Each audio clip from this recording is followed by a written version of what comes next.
Welcome to Haunt Weekly.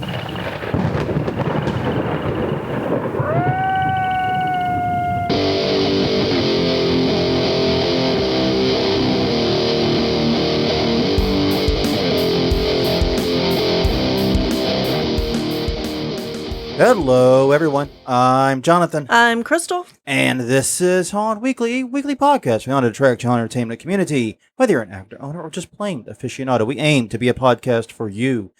And we return to you in the middle of a stormy New Orleans evening. Tired as hell. Yes. Beaten down. Run through the ringer. Any other analogies I can throw out there? No. We are two very tired people. Crystal just got back into town about an hour and a half before we're going live and recording this. She was visiting her parents and her family in the upstate, and I had to stay behind. I have my day job is kicking my ass. Right. And I've got a project. I spent about 8 hours on that. Yeah, and Ellie and another 20 hours cleaning the house. Yeah, and Ellie went with me, so it wasn't completely one car, but it was a trip. It was a beast, and I'm glad to be everyone's back, and we actually get to relax a little bit this evening. And then I've got to start what's going to be a week from hell tomorrow. Yes. So that's going to be a lot of fun. But anyways, thank you very much for joining us this week. Definitely check out more Haunt Weekly at hauntweekly.com, Haunt Weekly on Twitter, Haunt Weekly on Facebook, youtube.com/Haunt Weekly is our YouTube channel. Subscribe there. All the episodes are there for easy access. Got lists. It's really a great way to check us out. And also, if you want to be a part of the show, come and join us live every Friday night, 9 p.m. Eastern, 8 p.m. Central, facebook.com/Haunt Weekly. We're doing it over Facebook Live. Soon we may start doing it over other channels as well, but right now we're just doing it on Facebook. So come join us, be a part of the chat, participate, get your answers for the question of the weekend early. So yeah. Well, this week's episode is a bit pertinent because of what you were doing. Yes. So whenever we went, we were planning this trip. My brother, who's in the chat, hi, suggested that we go sluicing at Darkwoods, which used to be Darkwoods Haunted House, but is now Darkwoods Adventure Park. They've done a rebranding. So, and we'll get into that a little bit later, but basically, if you don't know what it is, you get some dirt with some rocks in it, and you run it through a grating thing in water, and it was fun. It's described at, even though it's not really the same thing, it's described as what like the people would do during the gold rush. Yeah. So you got a little box that's got a grate on the bottom or a sieve on the bottom. Yeah. And you use water to separate the dirt from hopefully more valuable stuff. Exactly. But since they are trying new year-round revenue streams, I thought, hey, that's something an indoor haunt definitely could not do. And even though I've actually been indoor sluicing, I hate to puncture that. I've actually been indoor sluicing. So indoor haunts typically want to use all of the indoor space for haunts. That is true. That is very true. That is fair. That is fair. It's easier to have lots of land than it is lots of building. Yeah, I went indoor sluicing in a shopping mall, of all things. Interesting. Yeah, it was bizarre. But no, keep going. We'll finish this, and then we got to do the rest of the intro stuff. Yeah, because basically it got me thinking about what else could outdoor haunts do easily that indoor haunts can't necessarily do. We've done the topic on indoor haunts, year-round ideas, or just some generic ideas for all haunts. We didn't but we never put the focus on outdoor haunts, which, as you noted, has some unique opportunities. Exactly. So we're going to be discussing some of those this week, and definitely, some of these are very interesting. I have a feeling this may not be a very popular episode because it is kind of niche. Yeah. But it's going to have some of the best information, too. I'm actually excited to dole out some of this. So if you're listening to this one, I think it's actually going to be very interesting. And if nothing else, you may get some ideas for your backyard coming up. Exactly. I mean, some of this, I'm thinking we could do this in the backyard. Honestly, some of this is kind of cool. Yeah, Ellie's suggested some of that, too, for what's in there. We'll get to it in a minute. So stay tuned. All right. First things first, we have some housekeeping notes. A singular housekeeping note. Yes. We're only about 8 days late, but the Pride merchandise is up in the Haunt Weekly store. So I spent the first few days of June being really happy making pretty rainbow stuff with bats and skeletons and pumpkins and things. Yes. And we've So, chosen 3 new designs that are in yes. the Haunt Weekly store. T-shirts are available as well as some other items. Yeah, so I'm still working on getting the other items up, and we'll be including one more design, but Yes. that will be coming up probably in the next day or two. And a portion of revenue from all of the Pride stuff. We have the original Haunt Weekly Pride shirt still. Right. And the original Haunt Weekly Pride mask. Yes. We have 3 new designs. Mm-hmm. And those are also going on magnets and the button. No, the button. It was on a button. A button, a bag. And shirts, Yeah. and a few other odds and ends, I'm sure. But a portion of all that revenue will be going to Hunters Against Hate. And I don't want to say how much, because the last time we said portion of revenue, we talked about just the Haunt Weekly Pride shirt. Yeah. We ended up donating like 300% of the revenue we made. We ended up we made like $50, but I think we donated $150. So it'll probably be some ungodly percentage like that. Yeah.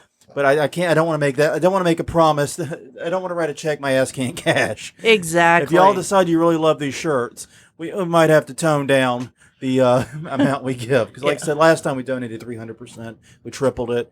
And we were happy to do so. Yes. Great organization, Haunters Against Hate. Definitely check out the Pride shirts and the Pride March, hauntweeklystore.com.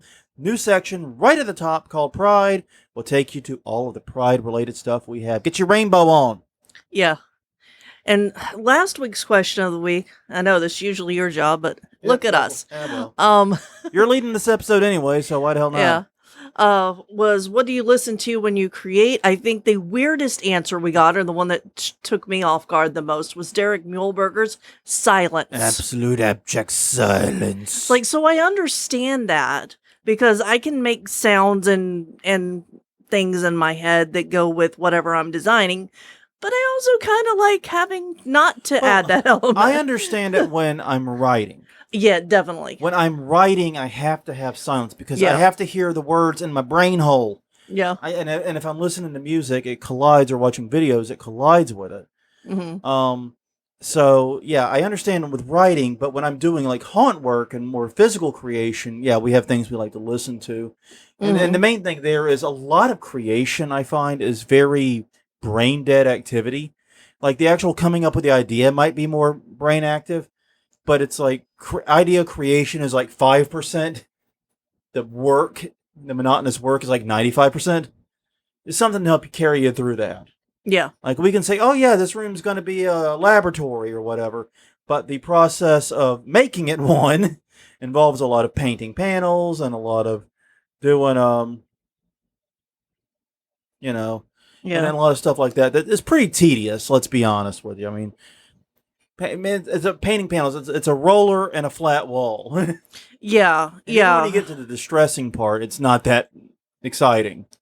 It depends on what I'm doing. That's true. Anyway, so yeah, that brings us to this week's question of the week. Right.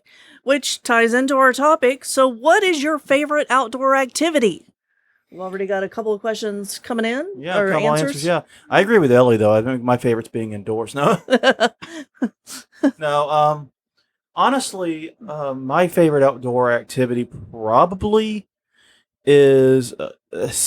I do enjoy hiking and walking in general. Because I always love traveling and seeing things, and I love the exploration of hiking. The aspect of hiking. There is that aspect there. If I'm not actively hiking, though, what I would rather be doing is just hanging out with friends around a fire or something like that. Yeah. I find that is just really chill and really calm and just nice. Mm-hmm. And yeah, that has a totally different vibe when it is outdoors. Yeah, and especially in the woods. Yeah. Like in the woods versus in cities, completely different. Yeah, you can have conversations in the woods and like that with your friends that is impossible to have inside a bar or at a restaurant or at another more routine gathering place. Well, and trees like provide cover so that it's not as hot as walking on pavement with the sun beating down on you. So true. So what is your favorite outdoor activity then? I think walking in the woods would have to be up there.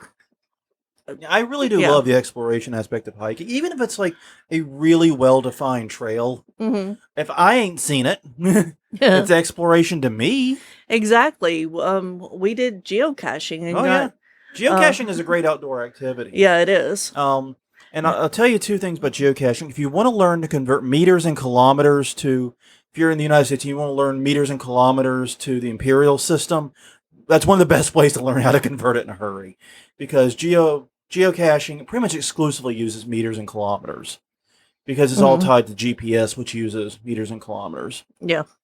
And likewise, if you want a surprisingly demanding physical and intellectual activity, geocaching is really good. Yeah. So yeah, I think maybe I should change my answer to geocaching. Yeah. We haven't done it in a while. No. Well, we introduced a couple of friends to it recently. Yeah. That was a comedy of errors, but Yeah. we did find it. So Did find it. we actually need to go and stock that cache next time we we're do. down there. Yeah, we have done some geocaching recently, but we haven't done nearly as much, and we haven't been on any of our geocaching trips. One of our favorite things to do, though, is when we travel somewhere, Yeah. we hit a few geocaches, especially if it's a brand new state to us, because that way we get the little badge for that state. Yeah, or an area of the state. But Yeah. but yes, you don't get the badge if it's a state you've been to. Anyway, so Yeah, geocaching might be the actual best. But anyways, Yeah. So tell us about what you were doing, at least part of this weekend. Okay, so first off, I want to send out a big thank you to Marty and Jason from Dark Woods Adventure, because they took some time out to speak with me about the business, about putting in sluicing, and about some of their ideas for the future and why they had to rebrand. They now are thinking of the haunt as an event that happens in the park, and the park is where you go to do all the things. And this is not a bad shift. No. And I think the public's really eating it up. Yeah, and this is something that we've actually talked about before, is trying to find other uses for the haunt space around the year. And like one of the things that's popular for indoor haunts has always been movie sets and movie shoots. Yeah.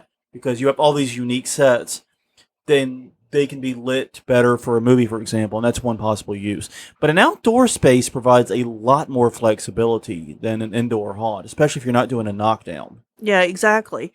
And they added the sluicing. It took 5 weeks to build. Which that blows my mind. It took 5 weeks. But Yeah. Yeah. I mean, I don't know how long I thought it would take sluicing to build sluicing, but I did not think 5 weeks. No. So that was incredible. And then they are working with a company, so they get orders of prepackaged dirt with all the stuff in it. They only have 3 staff members to run it, and they're usually there working on other projects on site.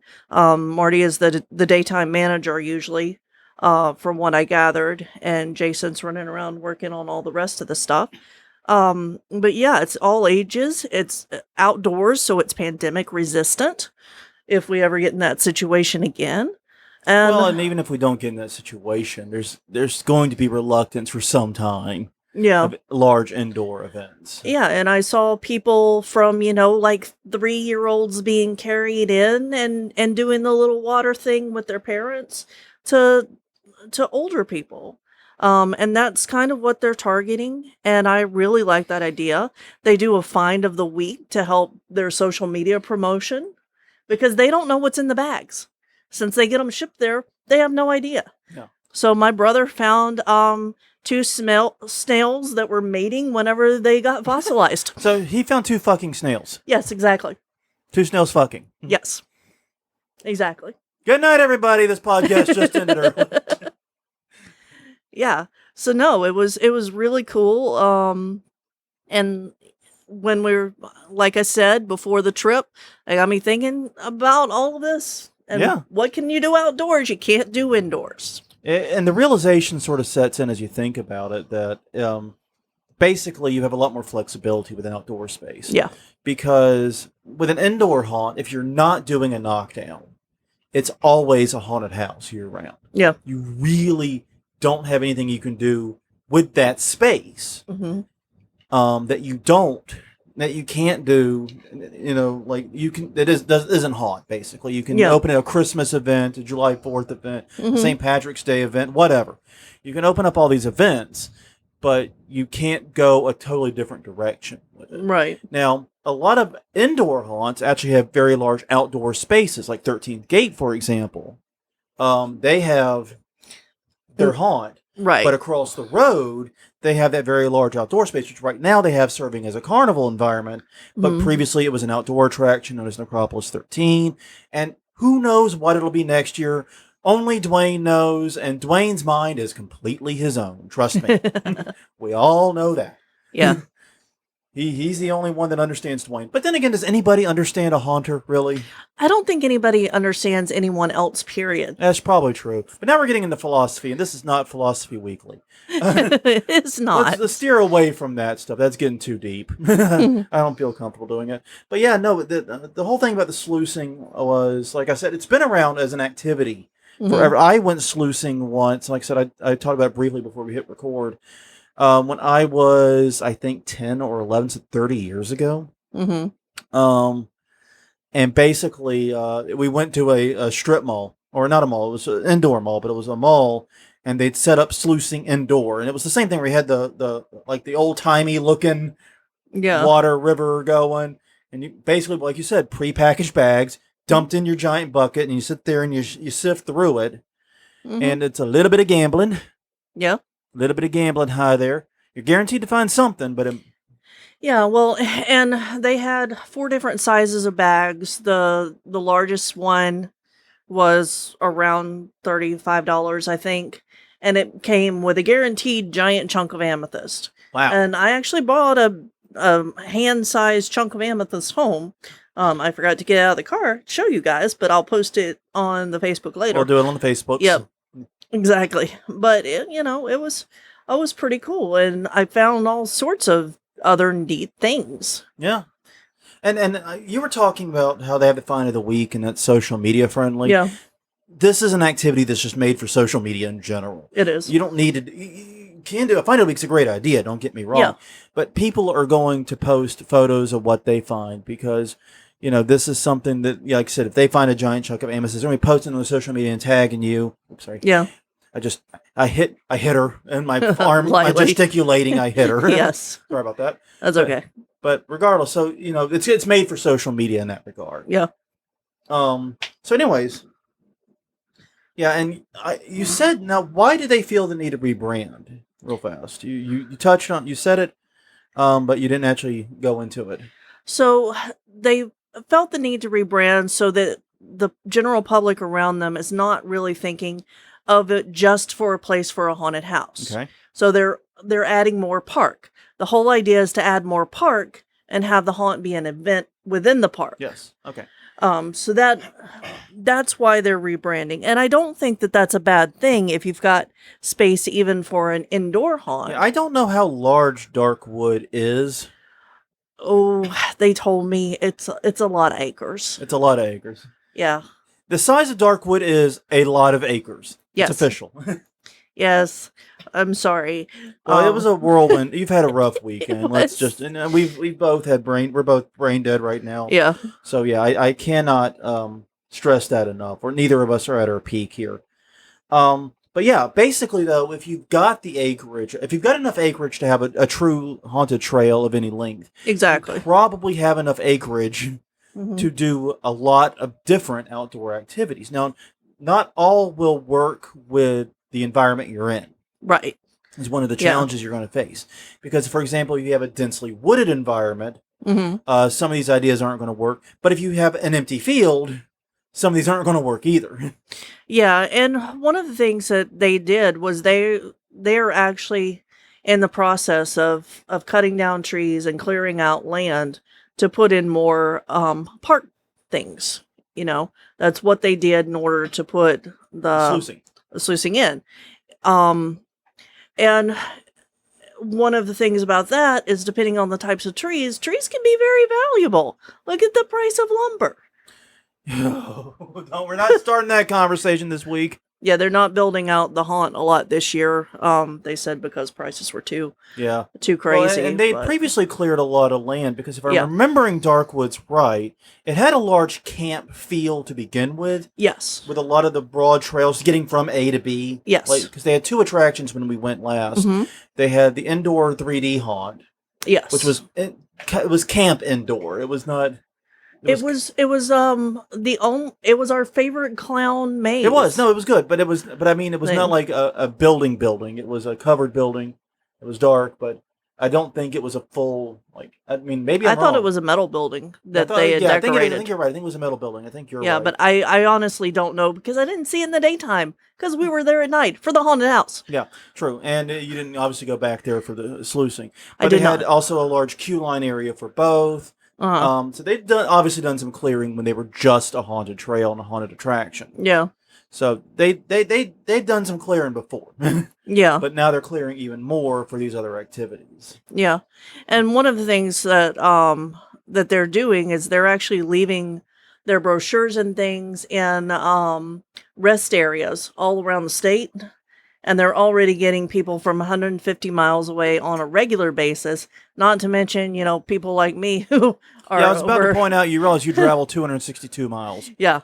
So they can update that to 250 miles at least. Yeah. And note to Darkwoods, change your mark. But so that was an interesting idea.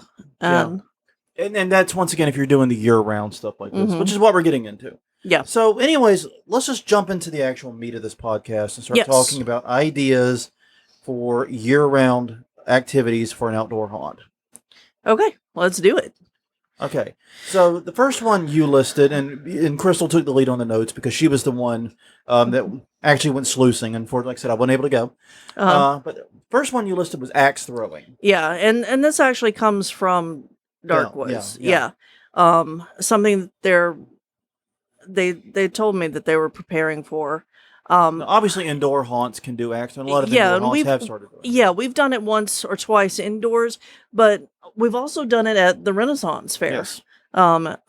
As I was talking about earlier I'm just today with realizing I've done family. a lot of axe throwing for someone that doesn't really particularly like axe throwing. Yeah, but It's just not my jam. It's fine if you like it. It's fine, but it's just not my jam. yeah, one of the things about doing it outdoors, though, is that you don't have to build the whole structure. You can put targets out and make it a non-walking path behind it and around it. Yeah, rope it off, tie it off somehow. Yeah, and you don't have to build the whole booth that you do inside for indoor ones. So it makes it a little bit different. In the same vein, you could do, the spear chucking and the bow and arrows and that type of stuff. And if you're in the woods, you might be in the country, and in the country, you might have hunters around who would like to do this stuff for practice. Yeah, one thing that I will say is I know when axe throwing first took off as a haunter activity, some haunts were reporting it was difficult to get insurance for it. Yeah. And I haven't heard as much about it lately, but apparently my suspicion is what insurance companies hate is the unknown. They hate, not the unknown aspect of it. So when axe throwing was new, they weren't sure what the risks were and what exactly the hell they were insuring. Right. And so, yeah, it might have been a situation where there were very few companies that would insure it, and those that would were charging exorbitant rates. Oh, you want to insure that axe throwing operation? $1 billion, type thing. Yeah, exactly. So yeah, it's I think that's gotten better and easier, but that is something you're going to want to definitely check out and be very good about with axe or any type of activity where someone could potentially get hurt, which is all of these to a degree. Right. But that is one of the more easy to foresee someone getting injured at activities. Yeah.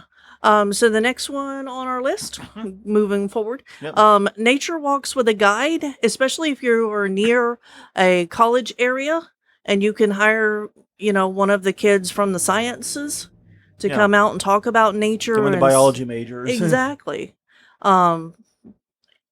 Just to come out and tell people about it. This also gives you the opportunity to work with local boys and girls clubs and with local schools in order to get their groups out there. And this can work with your existing trail. Exactly. You don't have to do anything but for this other than advertise it. And have someone that's knowledgeable and can be there and manage the group. Yeah, and that could be you.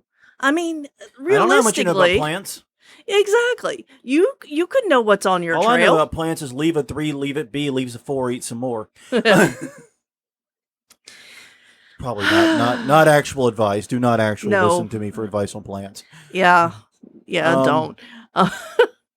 But a nature walk I think is a really easy, quick one to get into if you just want to dip your toes into something. Yeah. And like I said, if you're near a college or a university, it's a great idea. Yeah. Also, if you've got a decent amount cleared out already and you have power and other hookups, there's no reason you might not be able to quickly make it camping.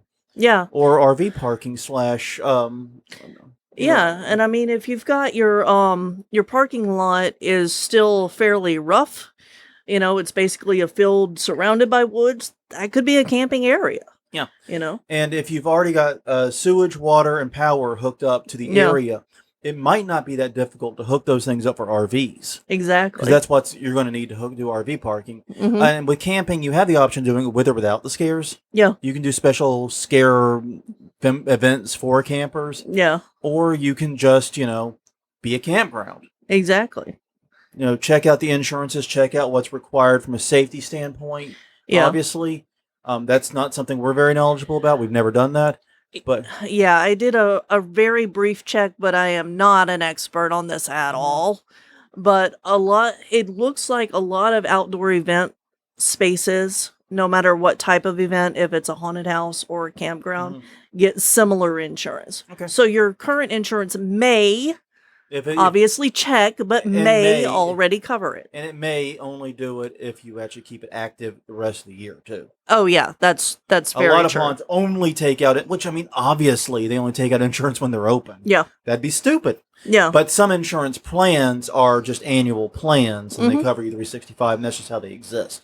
Mhm. So, understand what your insurance does, and so basically. Yeah, talk to somebody smarter than Now, us this about is one of that. my personal favorites on this list right Yeah. here: the outdoor theater experience. Hmm. I like this. Now, as you noted, a professional theater can be very expensive to set up. Right.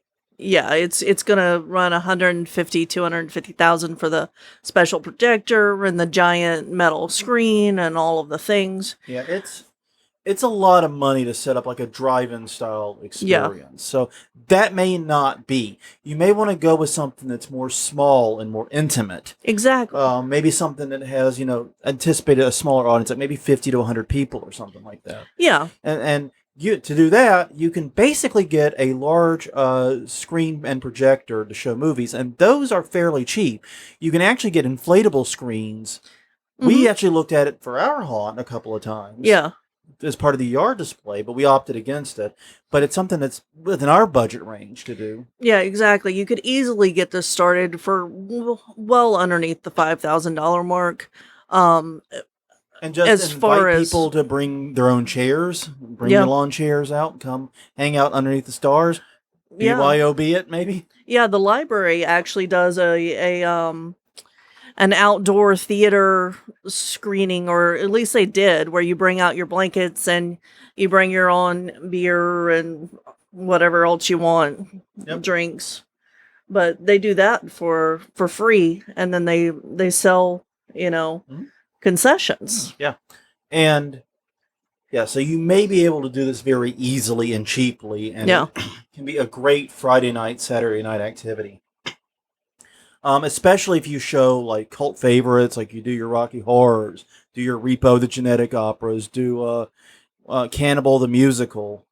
Yeah, and you can Um, also get public domain yeah, movies like Night of the Living Living Dead. Dead, Yeah, get you public know? domain films. Do be careful with music licensing though while you're talking Yes. about that, because you're gonna want to make sure you have the license not only to the films but to promote them.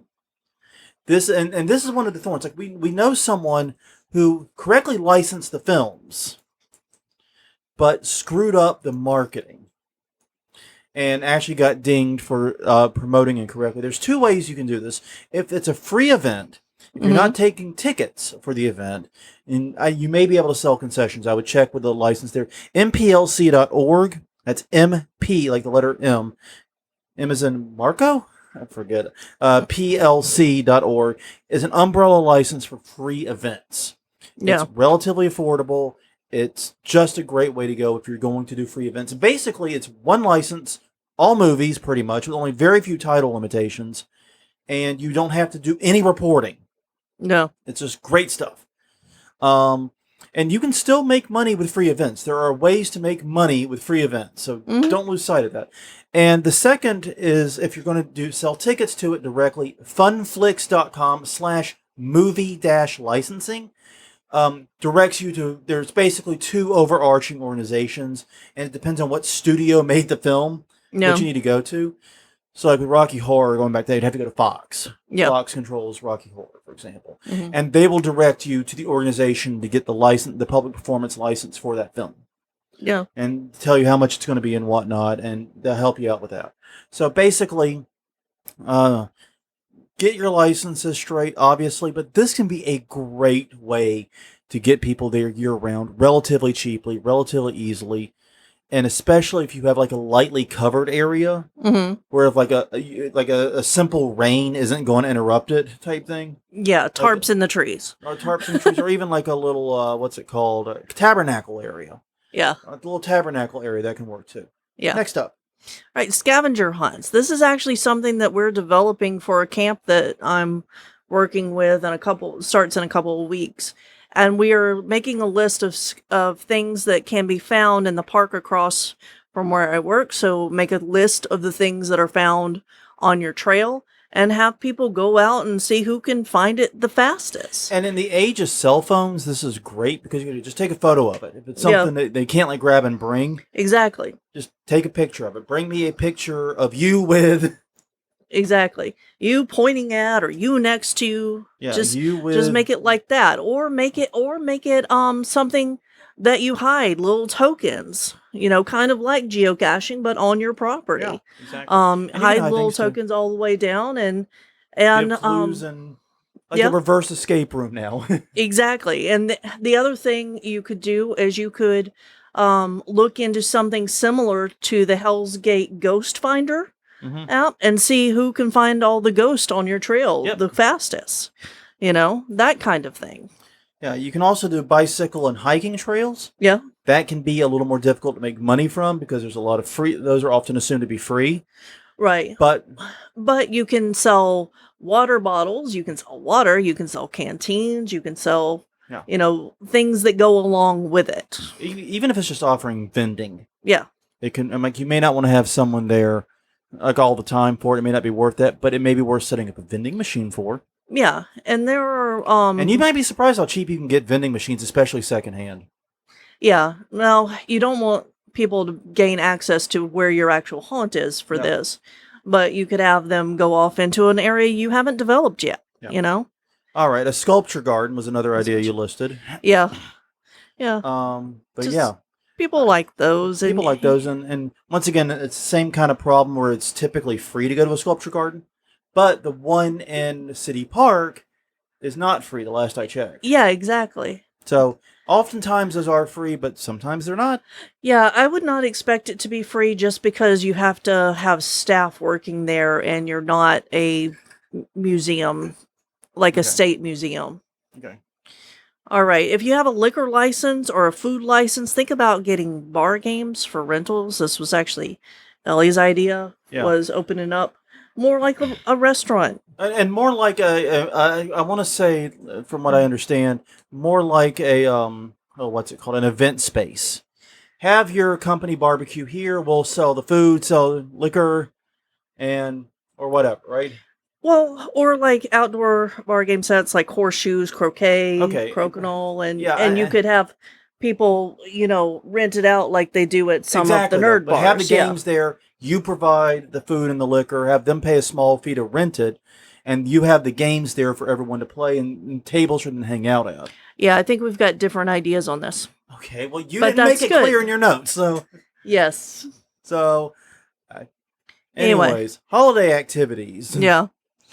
4th of July, you had the idea of a character barbecue? Yeah, why not? Have some of your haunt characters come out and have a little fun at the barbecue, and great way to sell a per plate barbecue, too. Yeah. Once again, if you have that food license.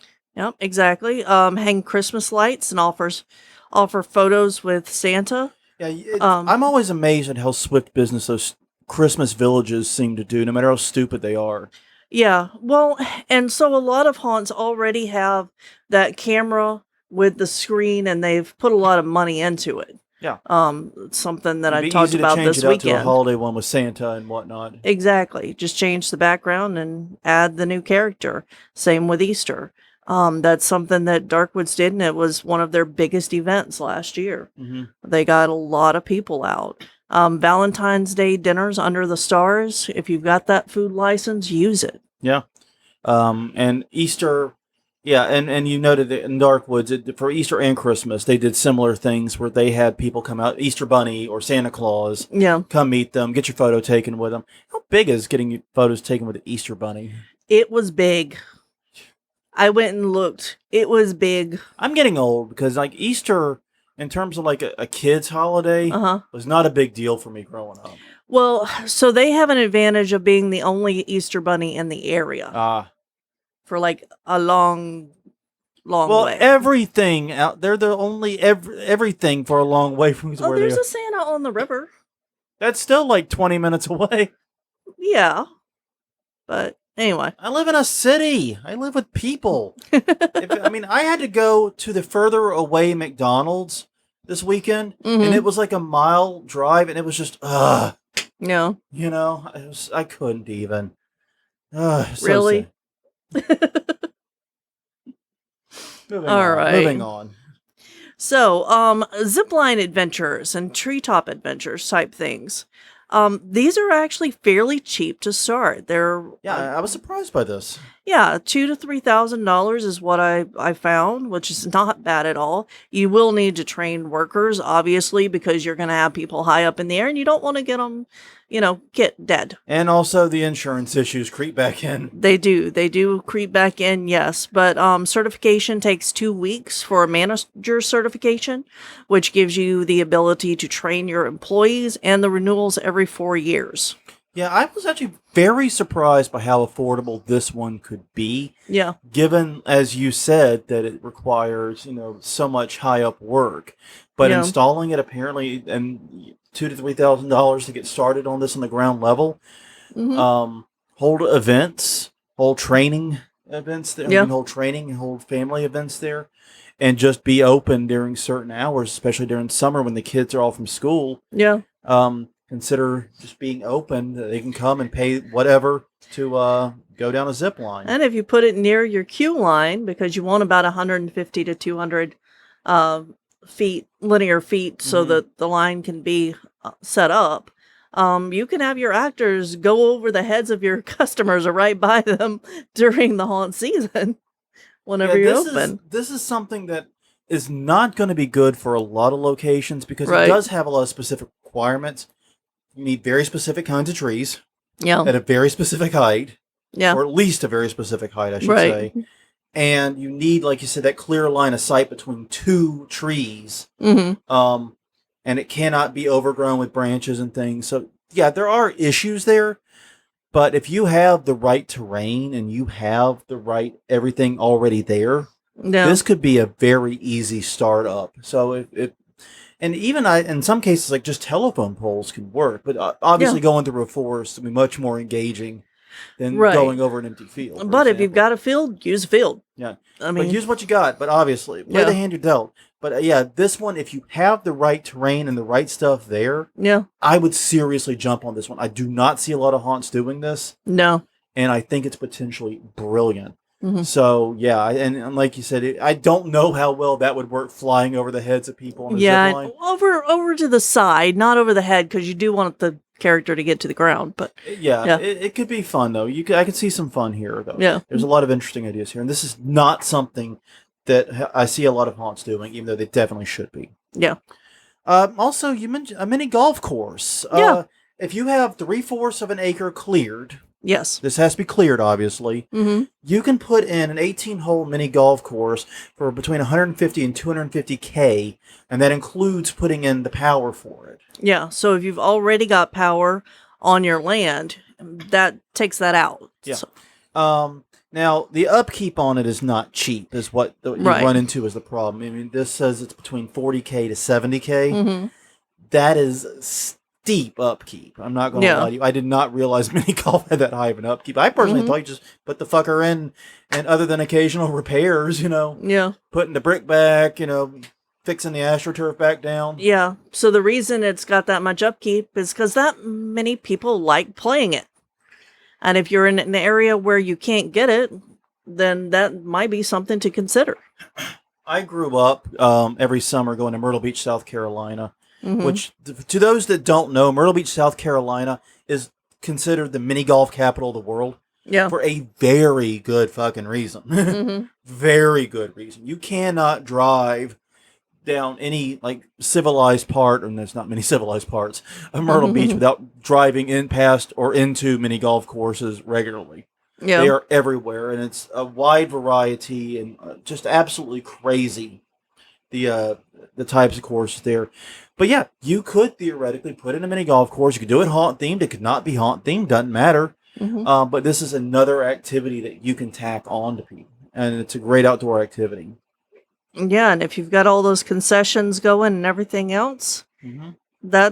that's a great time out. Yeah, and honestly, all of this stuff, we keep repeating concessions Yeah. because if you've got a captive audience, whether that they're for a haunt, a zip line, a mini golf course, Mm-hmm. if you've got a captive audience there and you're not feeding them and having them pay you to feed them, Yeah. you're doing something wrong. Exactly. So we probably should stop. We're almost at the end, but we probably shouldn't. We probably should have just done that at the beginning, Yeah. rather than repeating concessions every time. Yeah, well, you know. Feeding people that are on your land is good. Yes. There you go. How's that? Exactly.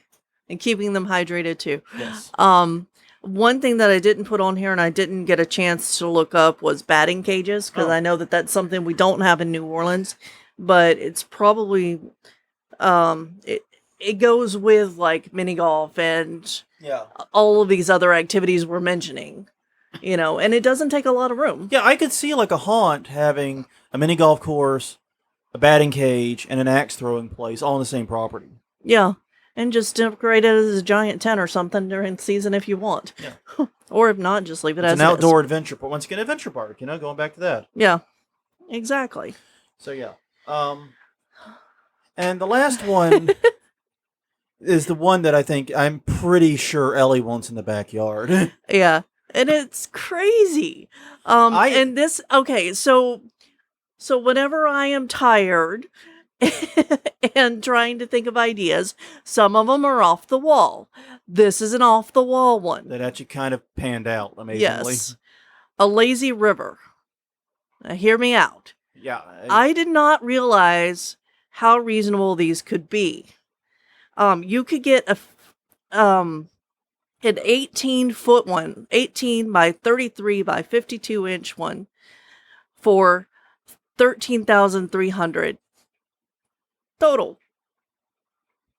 And you can get a 44-foot one for less than $30K. That is getting more into like small commercial size. Exactly. Like the one you just described is more like we could put that in our backyard. Yeah. And the three of us could mess around in it, and that'd be fun. Yeah.